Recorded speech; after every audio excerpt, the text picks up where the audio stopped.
4 దశాబ్దాలు పాలించినటువంటి party Congress party రాష్ట్రంలో.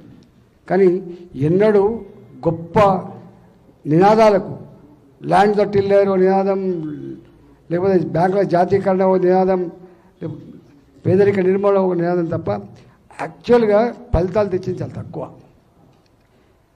All India institute of medical sciences ఉంటుంది, మీకు తెలుసు, ఢిల్లీలో ఉంటుంది. జవహర్లాల్ నెహ్రూ గారు ఫస్ట్ ఇన్స్టిట్యూట్ ఇచ్చింది. సెకండ్ ఇన్స్టిట్యూట్ మళ్ళీ వాజ్పేయి గారి పీరియడ్లో వచ్చింది.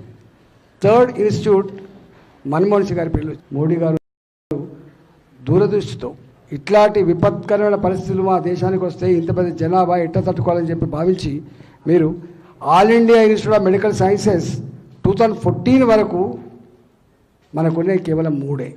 కానీ ఇవాళ వారు వచ్చిన తర్వాత 16 all India institute of medical science వచ్చాయి. 16. నక్కకి నాగలోకానికి కొంత తేడా వచ్చిన గన్ని తేడా ఉన్నది.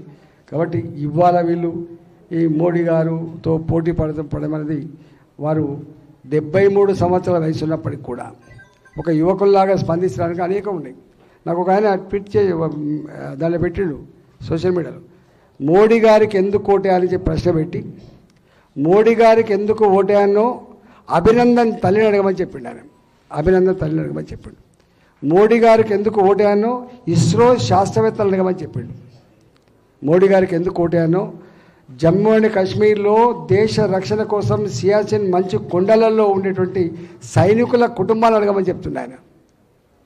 ఇట్లా అనేకం వారు చేసిన దాన్ని పెట్టింది. కాబట్టి దయచేసి నాకు ఇక్కడ ముఖ్యమంత్రి గారు వస్తున్నారు, రాజస్థాన్ ముఖ్యమంత్రి గారు, ఆడికి పోవాలి. వారు ముందు వచ్చి నేను వెనక వచ్చిపోతే బాగుండదు. కాబట్టి నేనేం కొత్త కాదు, 2 మాటలు చెప్పబోతున్నా.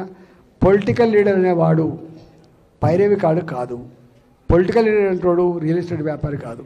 పొలిటికల్ లీడర్ అంటోడు ఈ దేశానికి లేక ఈ రాష్ట్రానికి ఒక మంచి ప్రణాళికలు అందించేటోడు, ప్రజలకు అందుబాటులో ఉండి